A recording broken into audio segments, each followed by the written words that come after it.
오늘 성경 말씀은 누가복음 22장 44절입니다. 예수님께서 겟세마네 동산에 기도하러 가신 것은 습관을 따라 가신 것이었지만 그 동산에서 이루어진 기도는 결코 습관적인 기도가 아닌 특별한 기도였습니다. 거기에서 성부 하나님과의 만남이 있었고 하나님으로부터 십자가를 질 수 있는 놀라운 은혜와 능력을 공급받으셨습니다. 예수님께서는 아침이면 십자가에 달려 죽으실 것이었습니다. 그러하기에 십자가를 지고 죽으시기 전 마지막으로 자신의 마음을 하나님 앞에 모두 쏟아붓는 기도를 드리셨습니다. 겟세마네 동산에서 예수님의 기도는 영혼의 깊은 고뇌를 가져온 견디기 힘든 고난이었고 이러한 모든 광경을 통해서 이 기도가 매우 간절한 것이었음을 보여줍니다. 이 기도 안에 담겨있는 의미와 교훈을 알아보겠습니다. 오늘 본문에서 예수님의 기도의 모습을 힘쓰고 애써 더욱 간절히 기도하시니라고 말하고 있습니다. 우리말 성경으로 보면 기도에 예수님 자신을 쏟아붓는 장면이 힘쓰는 것, 애쓰는 것, 더욱 간절히 기도하는 것 이렇게 삼중적인 모습으로 기록이 되어 있는데 헬라어 성경에는 이 부분이 그분이 싸움 속에 계셨을 때에 혹은 그분이 싸움 속에 들어가게 되셨을 때에 그분은 더욱 간절히 기도하셨다 라고 되어 있습니다. 여기서 싸움 혹은 씨름 가운데라고 되어 있는 이 싸움, 즉 씨름은 헬라어 아곤이라는 단어입니다. 그래서 예수님이 이 싸움 속으로 들어가게 되셨을 때 더욱 간절히 기도하셨다는 것입니다. 이러한 예수님의 기도의 모습을 통해 우리는 간절한 기도가 가지는 두 가지 의미를 확인할 수 있습니다. 첫째로 진정으로 하나님의 은혜를 향한 갈망이 있는 간절한 기도는 영혼으로 자기의 육체를 복종시킨다는 것입니다. 여기서 힘을 쓰셨다라고 하는 것은 실제로 육체의 힘을 이야기하는 것입니다. 우리가 마음을 모으고 하나님 앞에 간절히 자기 자신을 쏟아 놓을 때 육체가 반드시 필요합니다. 그리고 육체의 힘을 소진하는 일이 없이는 하나님 앞에 절실하고 간절한 기도는 불가능합니다. 육체와 영혼이 하나가 되어 하나님을 간절히 찾을 때 영혼은 그렇게 자기에게 복종하는 육체를 통해서 힘을 얻게 되고 육체는 그렇게 쏟아붓는 영혼을 통해서 하나님을 향하게 되는 것입니다. 아가서를 보면 사랑하는 신랑과 신부의 이야기가 나옵니다. 그리고 그들은 너무나 간절히 사랑하기 때문에 서로를 볼 수 없을 때 병이 나게 됩니다. 시편에 보면 시인과 하나님 간의 이러한 표현들은 더욱 섬세하게 묘사되어 있습니다. 오늘 본문에 나타난 예수님을 통해서도 이것을 알 수 있습니다. 잡히시기 전날 밤까지도 병든 자를 섬기고 연약한 자를 돕고 무지한 자에게 복음을 가르치시고 선포하셨습니다. 그렇게 자신의 육체의 힘을 모두 소진하셨는데도 하나님의 특별한 은혜가 필요한 순간에 이르게 되자 육체는 철저히 하나님의 은혜를 갈망하는 예수님의 영혼에 복종되었습니다.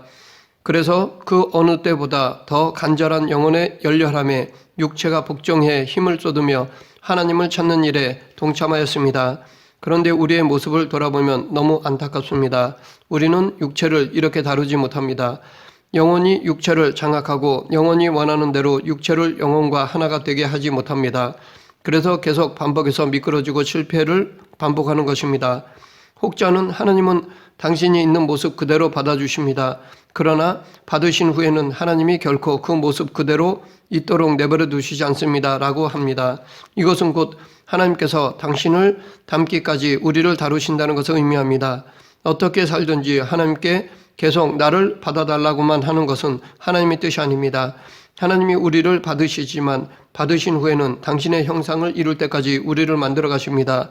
그런데 오늘 본문에서 우리는 하나님의 은혜를 향한 갈망에 완전히 복종된 예수님의 육체를 볼 수 있습니다. 이렇게 말하면 어떤 분은 예수님의 육체에는 죄가 없으니까 그럴 수 있겠지라고 말하겠지만 하나님은 우리에게도 영혼을 거스르는 육체의 정욕을 제어하는 성령님을 주셨습니다. 그러하기에 우리도 우리 안에 함께 하시는 성령의 충만함을 통해 영혼을 거스르는 육체의 정욕을 굴복시키며 힘쓰고 애써 간절한 기도로 나아갈 수 있습니다. 이렇게 육체를 영혼에 굴복시킬 때 육체를 가장 확실하게 굴복시킬 수 있는 방법은 바로 예수님을 생각하는 것입니다.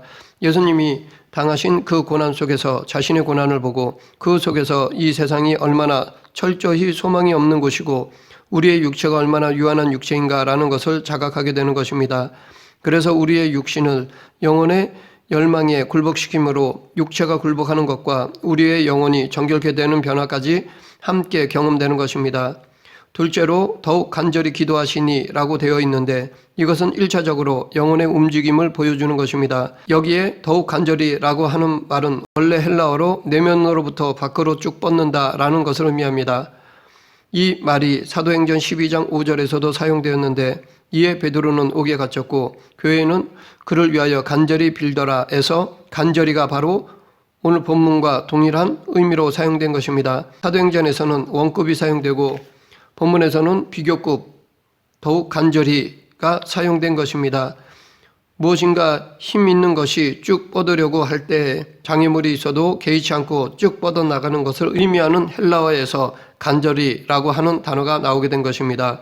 여기서 예수님이 기도하시는 모습을 씨름한다라는 말로 묘사하고 있는데 사실 자기의 뜻대로 모든 것이 되면 이렇게 씨름할 이유가 없습니다.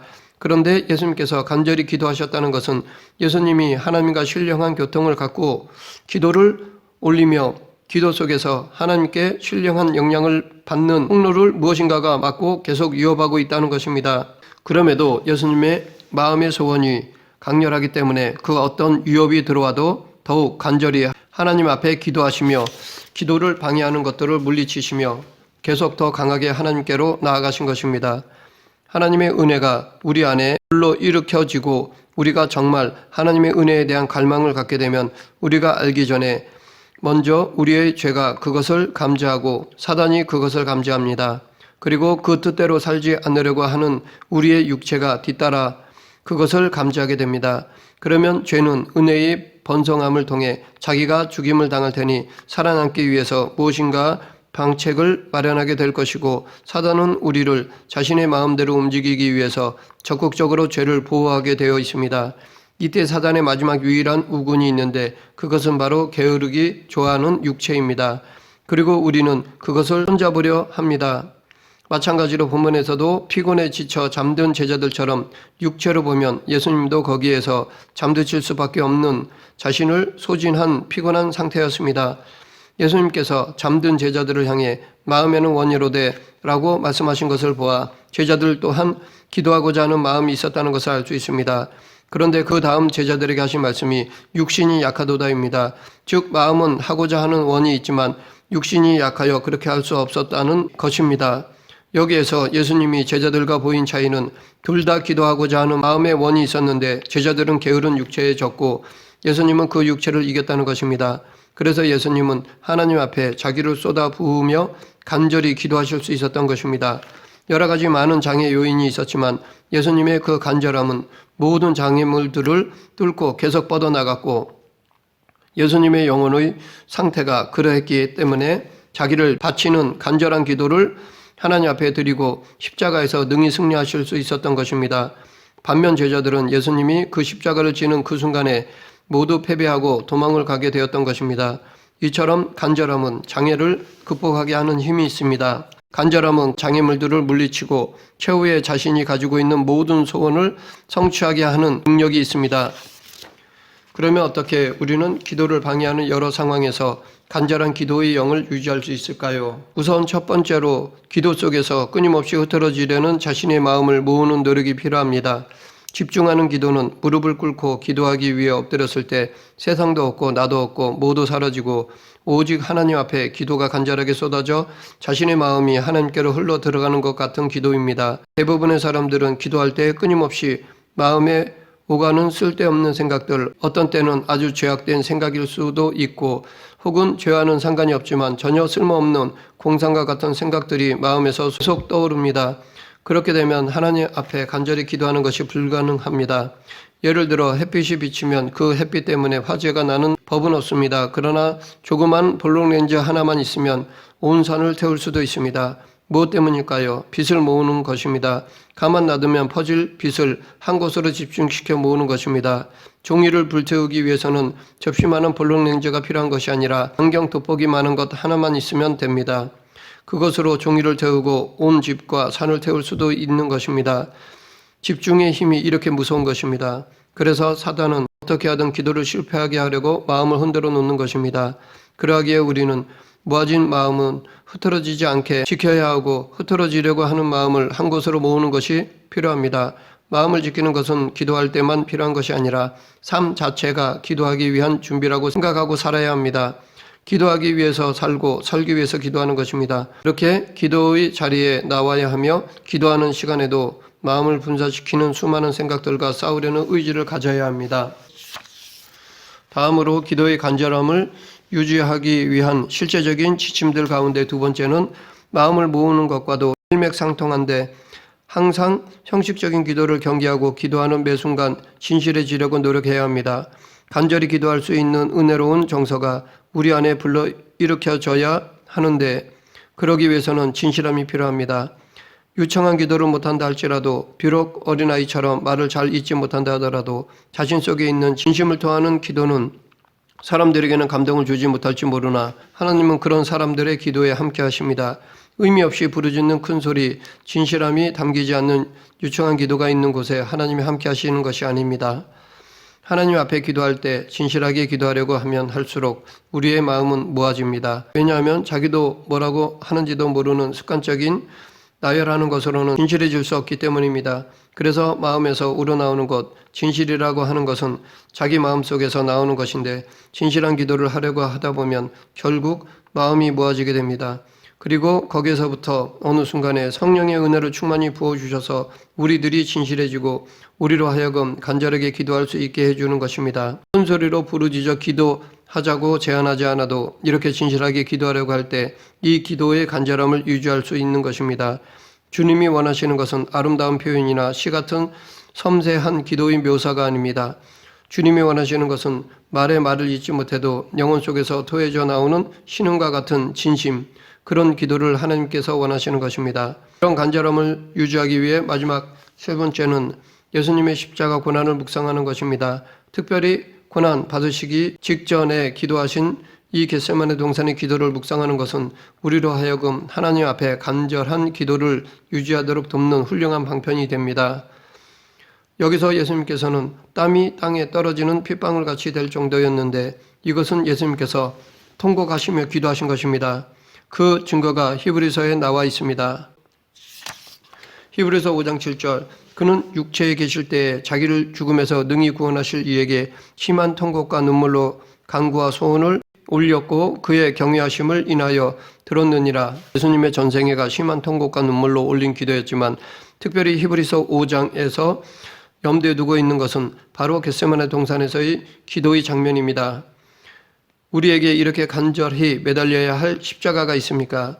핍박과 고난이 없는 것이 아니지만 그러나 우리는 너무 좋은 환경 속에 살고 있습니다.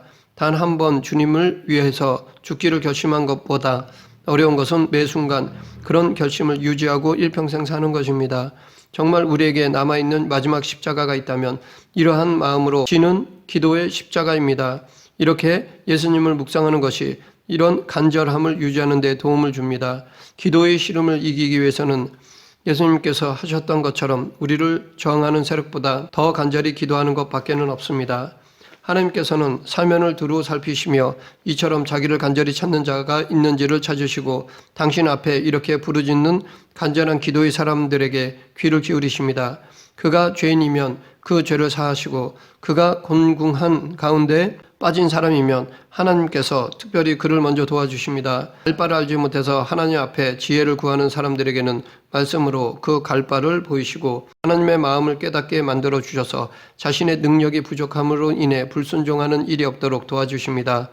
오늘 본문을 보면 땀이 핏방울이 되기까지 기도하시면서 자신의 온 힘을 소진하셔서 더 이상 하나님 앞에 매달려 기도하실 수 있는 육신적인 힘이 남아있지 않을 그때에 하나님께서는 천사를 보내어 예수님의 기도에 힘을 다하심으로 우리를 위한 중보의 남은 기도를 성공적으로 마치도록 특별한 은혜를 베풀어 주셨습니다. 그런데 우리가 이런 하나님의 특별한 힘주심을 경험하지 못하는 이유는 무엇 때문일까요? 왜 예수님이 경험한 특별한 힘주심, 기도 속에 하늘로부터 내려오는 하나님의 강력한 은혜가 우리에게 힘이 되어서 지쳤던 우리의 영혼에 소생함을 주고 쇠약했던 우리의 육신에 강력한 힘을 공급해서 예상을 깨고 아버지 앞에 매달리게 만드는 기이한 은혜의 경험을 못하는 이유는 무엇일까요? 그것은 간절한 기도가 없었기 때문입니다. 즉 아직도 자기의 힘이 남아있어 자신을 의지하기 때문입니다.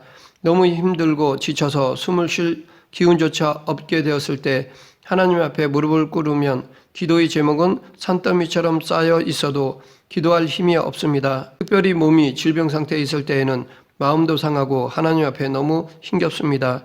이때 하나님 앞에 매달리면 눈물밖에 안 나옵니다. 하지만 그렇게 눈물만 흘리며 하나님을 바라보면 어느 순간에 하나님께서 우리에게 힘을 주시는 것입니다. 말씀을 맺겠습니다. 우리가 간절한 기도의 사람으로 살아가는 것은 매우 중요합니다. 죄를 죽이고 승리한 하나님의 은혜 가운데 살아가고 있는 성도의 특징은 영적 순발력과 열렬함입니다. 그러나 마음속에 죄가 쌓이고 심령이 굳어지게 되면 열렬함을 잃어버립니다. 이것을 극복하는 방법은 기도를 방해하는 상황보다 더 간절히 기도하는 것이며 이를 위해 마음을 모으고 진실함으로 하나님 앞에 엎드려 그 간절함을 회복하고자 하는 노력이 절대적으로 필요합니다. 그렇게 하면서 하나님 앞에서 간절하게 살 때 하나님께서 은혜를 베풀어 주십니다. 우리 모두 이 은혜를 누리는 성도가 되길 간절히 축원합니다. 기도하겠습니다. 생사와 화복을 주관하신 하나님 아버지, 오직 하나님만 바라보며 하나님 중심으로 우리의 온 마음을 쏟아부어 기도하는 자가 되게 하여 주시옵소서. 예수님 이름으로 기도드립니다. 아멘.